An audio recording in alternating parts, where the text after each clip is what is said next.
한마음교회 성도 여러분 안녕하세요. 정병준 목사입니다. 오늘부터 저와 여러분은 새해 들어 첫 7주 동안 구약 성경의 역사서에 대해서 함께 살펴보려고 합니다.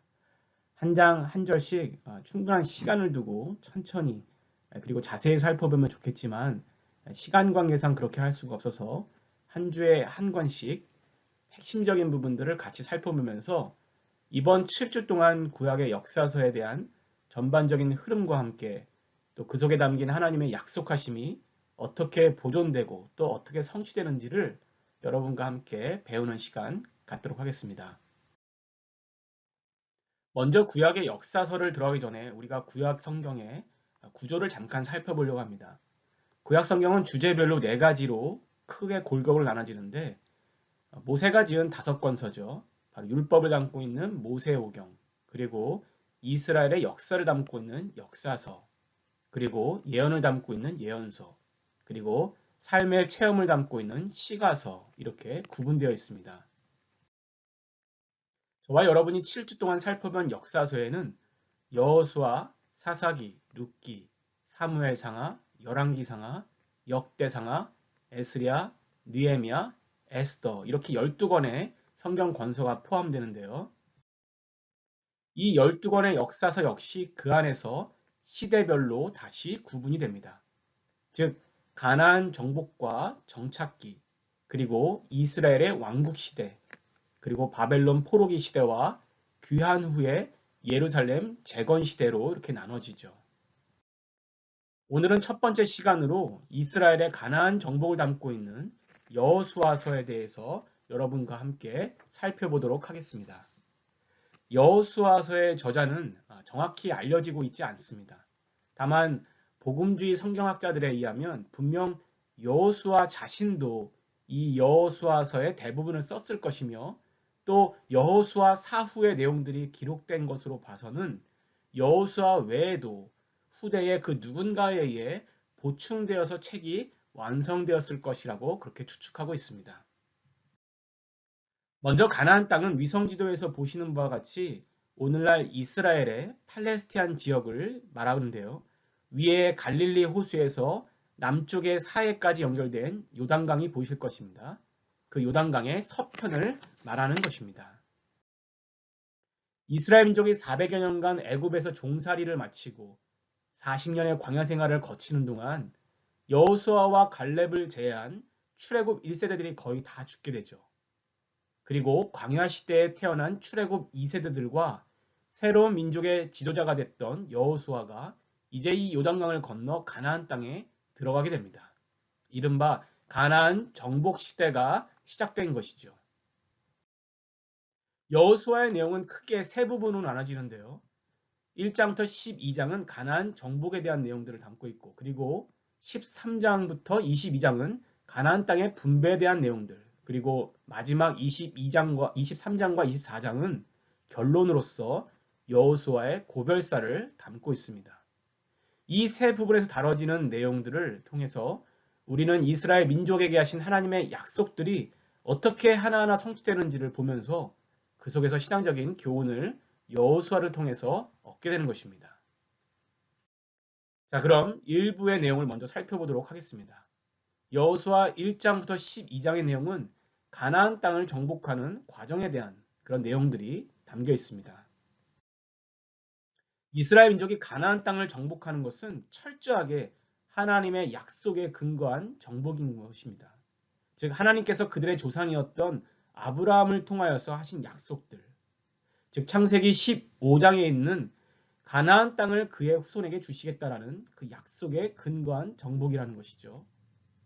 애굽에서 400여 년의 종살이를 하는 동안에 하나의 민족을 잃은 이스라엘 민족은 하나님께서 하신 이 약속에 근거하여서 가나안 땅으로 향하게 됩니다. 그러나 여러분도 알다시피 가나안 땅은 주인 없는 빈 땅이 아니었습니다. 이 땅은 아브라함 시대나 또 수백 년이 흐른 그 당시나 여전히 가나안 이방 민족들이 정착해서 사는 땅이었습니다.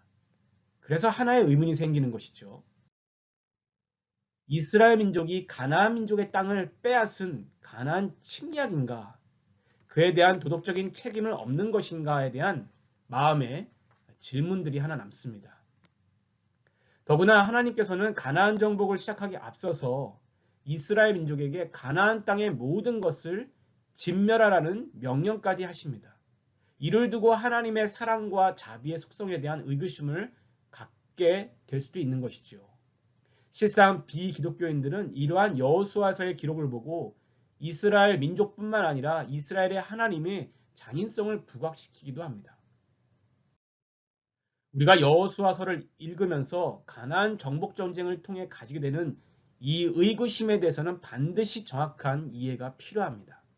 이러한 이해가 없이 여호수아서를 읽게 되면 이는 이스라엘 민족의 가나안 민족 땅 뺏기에 대한 기록으로만 비춰질 수도 있기 때문에 그렇죠. 하나님께서 이스라엘 민족을 위해서 자신의 백성을 위해 이를 허락하신 무차별 사륙으로도 비춰질 수 있기 때문에 이에 대한 정확한 이해가 필요하다는 것을 다시 한번 말씀드립니다. 그렇다면 정확한 이해를 위해 먼저 가나안 정복 전쟁의 목적이 무엇인가 살펴볼 필요가 있습니다. 우리가 가나안 전쟁을 침략이 아닌 정복이라고 표현하는 이유는 이 전쟁이 이스라엘 민족의 사익을 위해 시작된 전쟁이 아닌 하나님의 공의로 인해 시작된 거룩한 전쟁이기 때문에 그렇습니다. 즉 죄에 대해 단호하시고 또 죄를 심판하시는 하나님의 공의가 드러난 전쟁이라는 것이죠. 가나안 땅에 살던 이 가나안 민족의 죄악이라는 것은 아브라함 시대에도 그대로 드러나 있었습니다.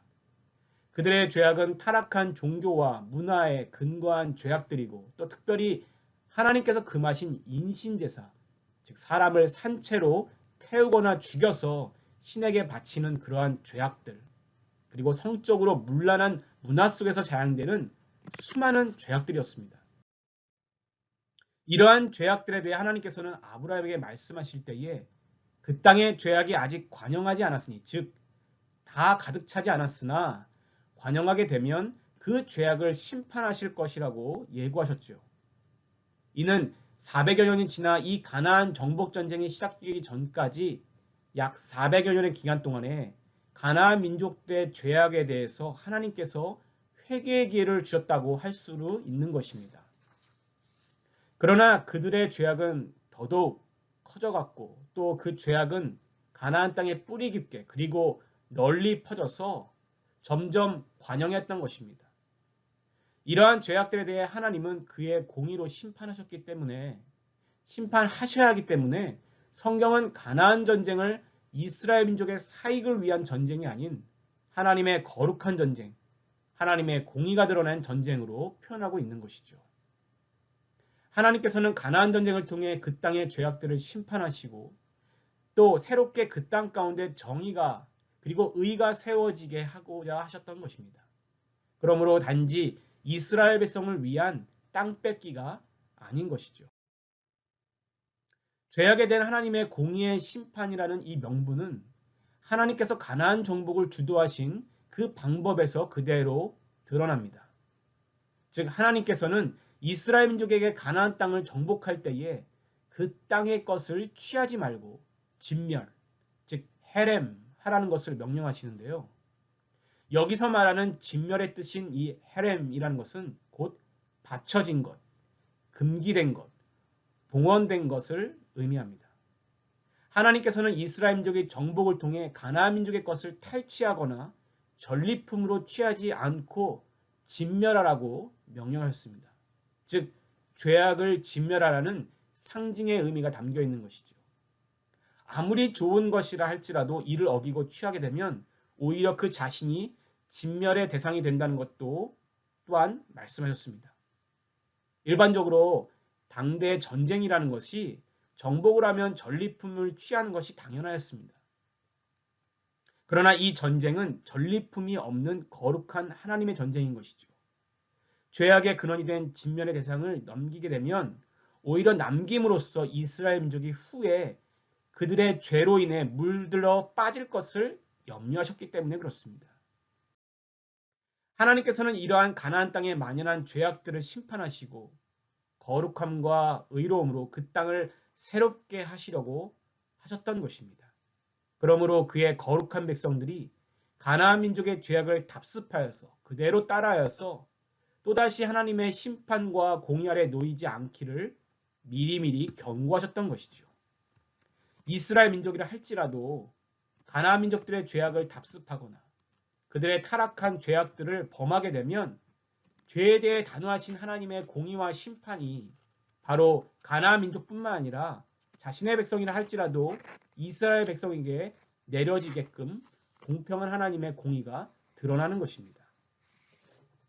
후에 살펴볼 내용이지만 이스라엘 민족이 경고했던 여리고성을 점령한 후에 아간이라는 사람이 하나님의 말씀을 어기고 몰래 전리품을 숨긴 이 일 때문에 후에 이스라엘 민족이 여리고성보다 훨씬 작았던 아이성에서 패배했던 것을 기억하실 것입니다.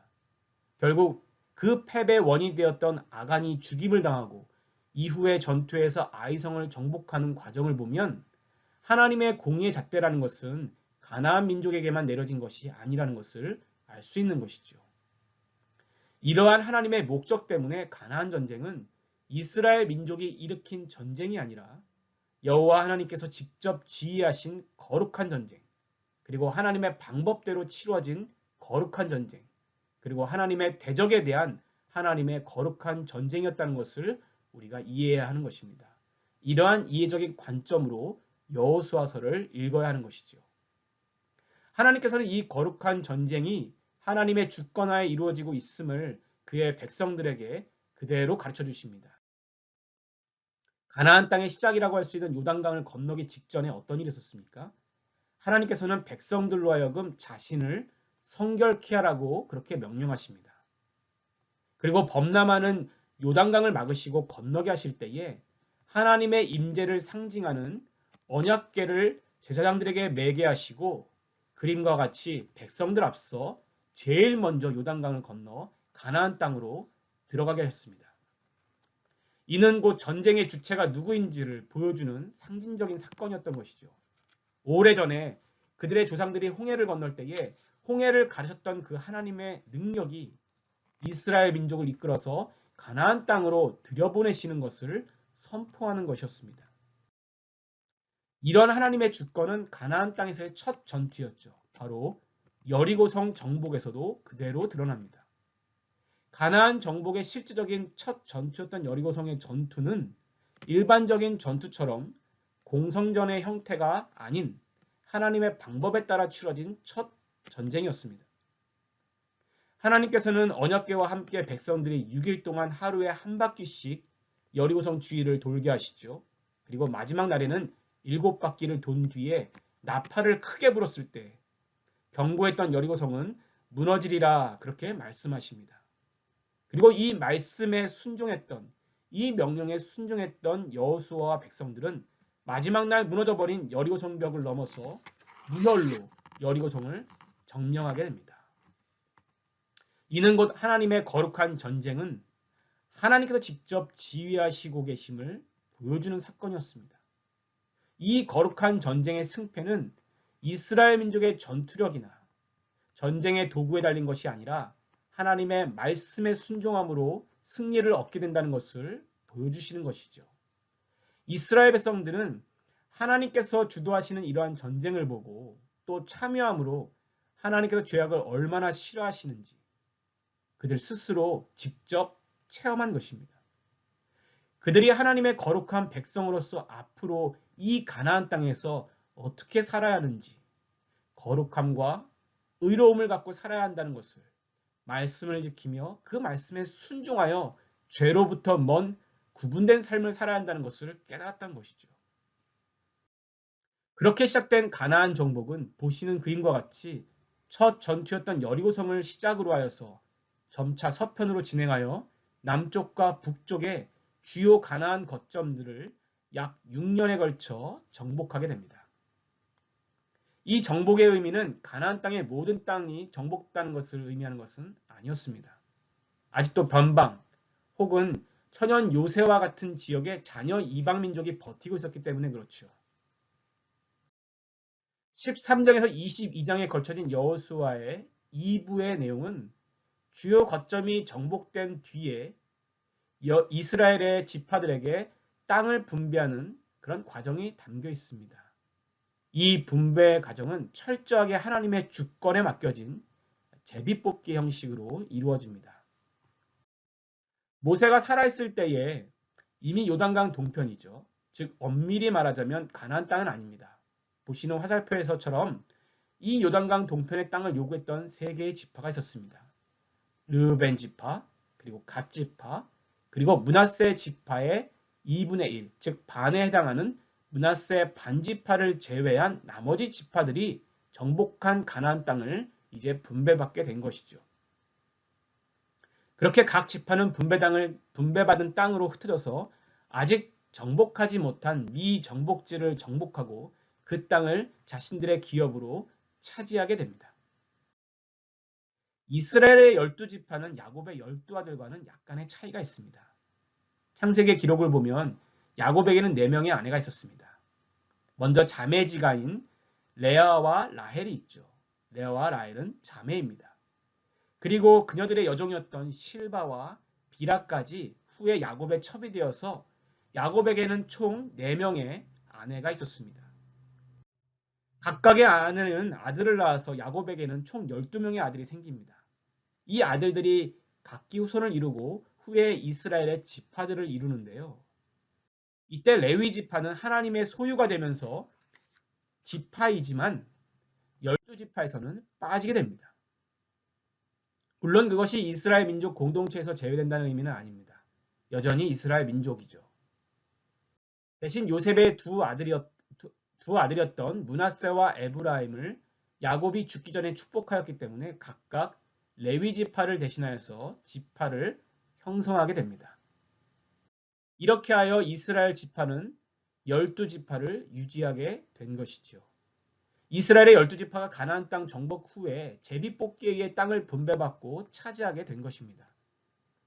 이 중 레위 지파는 특별히 구별된 자로서 가나안 땅을 분배받지 않습니다. 대신에 하나님께 드리는 제사와 관련된 일들을 함으로 각 지파 지역에 흩어져서 제사를 감당해주고 또 율법을 가르치는 일들을 전담하게 됩니다. 대신 각 지파는 레위 지파의 생계를 책임져야 했죠. 분배받은 각 지역으로 들어가 정착하게 된 이 이스라엘 각 지파들은 그곳에서 하나님의 말씀에 따라 살아갈 거룩한 의무를 부여받게 됩니다. 먼저 레위인들을 통하여서 하나님의 율법을 배우고 또 그 율법에 따라 살아가야 했던 것이죠. 죄로 물들었던 가나안 땅에 하나님의 말씀을 세움으로써 이제 죄악이 그 땅에 만연하지 못하게 하는 것입니다. 또한 하나님께서는 모세에게 명령하셨던 대로 각 지파의 지역에 총 6개의 도피성을 설치하게 하십니다.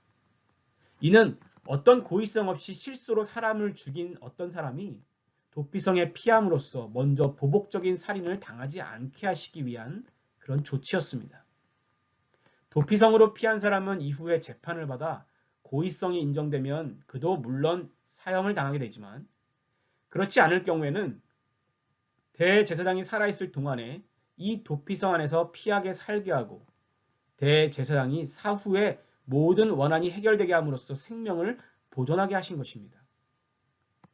이스라엘 민족은 이렇듯 분배받은 곳에서 정착하면서 율법에 따라 그들의 삶을 살아가게 됩니다. 또한 그들 지역에 아직 정복하지 못한 가나안 이방 민족들을 쫓아내거나 정복함으로써 가나안 땅의 정복을 완성하게 됩니다. 이스라엘 민족이 가나안 땅을 차지할 수 있었던 것은 그들의 군사력이나 전투력이나 그들의 힘이 아닌 하나님의 계획에 따른 전적인 하나님의 능력의 그런 결과였습니다. 하나님이 그들과 함께하지 않으셨다면 유목민족이었던 이스라엘 민족이 그 강한 가나안 민족을 이기고 이 가나안 땅을 차지할 수 없었을 것입니다. 그렇기 때문에 여호수아는 이 가나안 정복이 하나님에 의한 전쟁이며 하나님에 의해 시작된 전쟁이며 하나님의 능력에 의한 결과임을 보여주는 것이죠.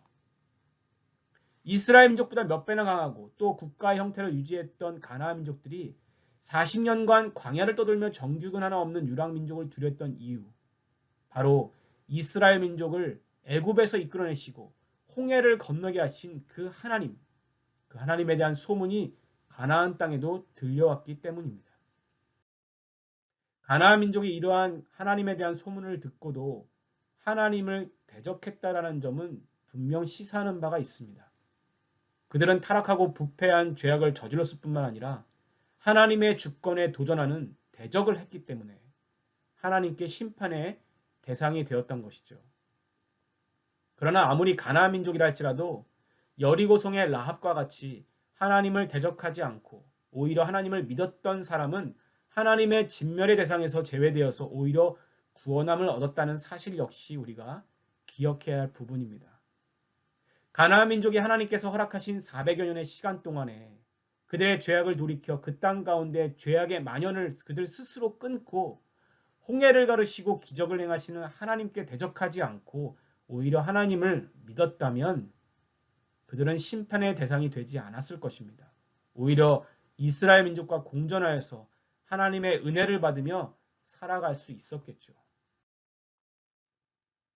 이러한 가나안 정복을 통해 얻은 교훈은 여호수아서의 23장, 24장에 여호수아 마지막 유언에 잘 나타나 있습니다. 이 23장과 24장은 여호수아의 마지막 3부로 여호수아가 임종을 앞두고 그의 민족인 이스라엘 민족에게 말한 고별사의 내용을 담고 있습니다. 여호수아는 모세와 같이 출애굽 1세대죠. 가나안 땅의 정복과 정착의 과정까지 파란만장한 삶을 살았던 그런 인물입니다. 여호수아는 이스라엘 민족에게 있어서 모세와 같이 민족의 지도자로서 또한 존경을 받던 인물입니다.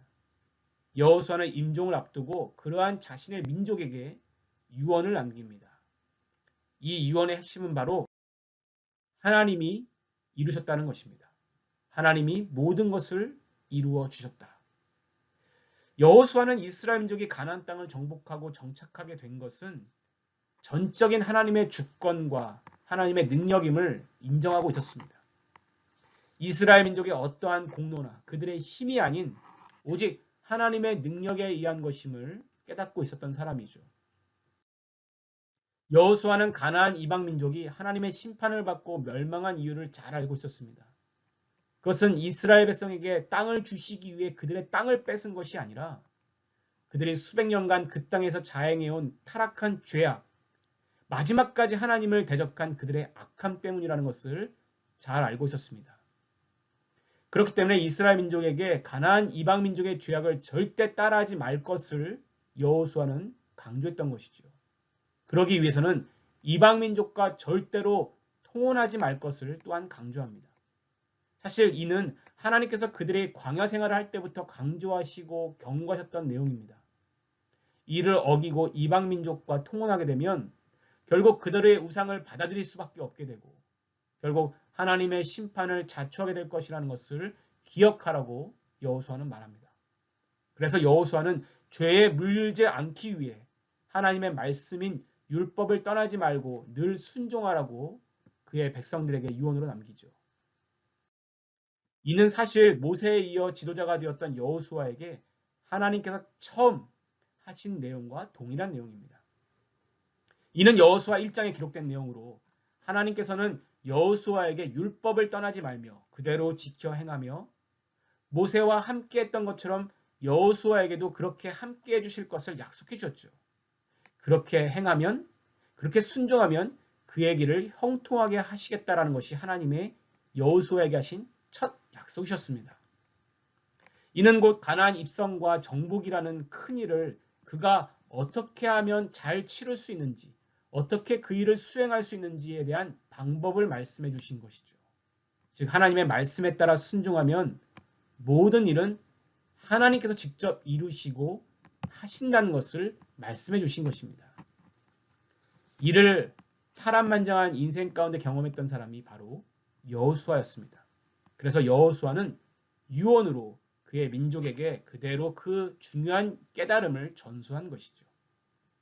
죽음의 순간까지 그의 민족을 걱정하고 염려했던 여호수아의 마음, 지도자로서 여호수아의 마음이 느껴집니다. 여호수아의 죽음과 동시에 이스라엘 민족은 가나안 땅에서 새로운 시대를 맞이하게 됩니다. 모세와 여호수아가 죽었다고 그들의 역사가 끝난 것은 아니죠. 역사의 주권자요, 또 이끄시는 분은 하나님이시기 때문에 그렇습니다. 하나님은 그의 거룩하신 뜻을 이루시기 위해서 여전히 역사를 진행하고 계십니다. 저와 여러분의 인생도 역시 하나님께서 그렇게 진행하고 계신 것이죠. 그 하나님의 주권과 섭리는 이 가나안 땅에서 새로운 시대, 새로운 세대에게도 이어지게 됩니다. 이른바 가나안 시대, 사사 시대에서 말이죠. 여호수아서는 단순히 이스라엘 역사를 기록한 기록서가 아닙니다. 그 속에는 하나님께서 하신 약속들이 어떻게 성취되는지, 그리고 그것을 통해 하나님은 무엇을 전달해 주시는지에 대한 그 메시지, 영적인 교훈들이 잘 담겨 있습니다. 여호수아서는 하나님께서 아브라함에게 하신 약속이 가시적으로 성취되었다는 것을 보여주는, 증명해주는 그런 귀한 권서입니다. 이스라엘 민족에게는 그들의 조상이었던 아브라함에게 하신 약속이 그저 허망한 것이 아니라 실제로 하나님에 의해서 성취된 약속임을 그들 스스로 목격한 것이죠. 여호수아서를 통해서 우리는 하나님께서 하신 약속은 하나님께서 직접 이루시며 반드시 성취된다는 사실을 깨닫게 되는 것입니다. 그리고 우리는 하나님께서 그의 후손으로 오실 예수 그리스도를 통하여서 하나님의 구원의 계획을 이루시는 그 하나님의 약속이 궁극적으로 성취됐다는 것을 또한 보게 됩니다. 여호수아서는 이처럼 약속을 이루시는 신실하신 하나님의 주권과 역사를 보여주고 오늘날 그리스도인들 역시 하나님의 약속을 붙들고 살아가야 된다는 것을 보여주는 것이죠. 우리가 여호수아서를 통해 얻는 또 하나의 교훈은 바로 죄에 대한 하나님의 공의입니다. 하나님께서는 하나님의 거룩한 전쟁에 이스라엘 민족을 직접적으로 동참시켜 주셨습니다. 그 이유는 하나님께서 죄악을 얼마나 싫어하시는지, 그리고 죄악에 대해서 하나님의 공의의 심판이 무엇인지를 이스라엘 민족에게 자신의 백성들을 동참시킴으로 뼈저리게 깨닫고 경험시키기 위해서입니다. 또한 여호수아를 통해 얻는 우리의 교훈은 이 가나안 정복 전쟁을 통해 죄악을 심판하시고 또 그의 백성들에게 거룩함을 강조하시며 세상과 구분된 하나님의 백성으로서의 삶을 그들에게 요구하였다는 것입니다. 이를 위해 하나님께서는 철저하게 말씀을 따라 사는 사람, 말씀에 순종하는 사람, 그리고 말씀을 지켜 행하는 삶을 강조하셨다는 것이죠. 이러한 하나님의 요구는 여호수아의 마지막 유언에서도 동일하게 그대로 드러나 있습니다. 이러한 여호수아서의 가르침은 그 당시 이스라엘 민족에게나 오늘날 저와 여러분과 같은 그리스도인들에게나 동일하게 말씀에 따라 세상과 구분된 삶을 살아야 한다는 것을 영적인 교훈으로 우리에게 주는 것이죠. 이러한 여호수아의 영적인 교훈을 가지고 실제 우리의 삶과 신앙 가운데 어떻게 이러한 묵상들을 떠올려야 하는지 묵상의 기도 제목들도 한번 보게 됩니다. 먼저는 아브라함에게 하신 약속이 수백 년이 지난 상황에서도 잊혀지지 않고 하나님에 의해서 성취되고 이루어지는 것을 보면서 과연 나는 하나님의 어떤 약속들을 지금 붙들고 살아가고 있는가를 묵상하게 합니다. 또한 죄악을 경계하라고 명령하시고 가나안 민족의 죄악을 진멸하시는 그 하나님의 공의하심을 보면서 나는 과연 삶 속의 죄에 대해 얼마나 자각하고 경계하며 또 죄를 지었을 때 회개의 삶을 살고 있는가 우리 자신을 돌아보게 하는 묵상도 하게 합니다.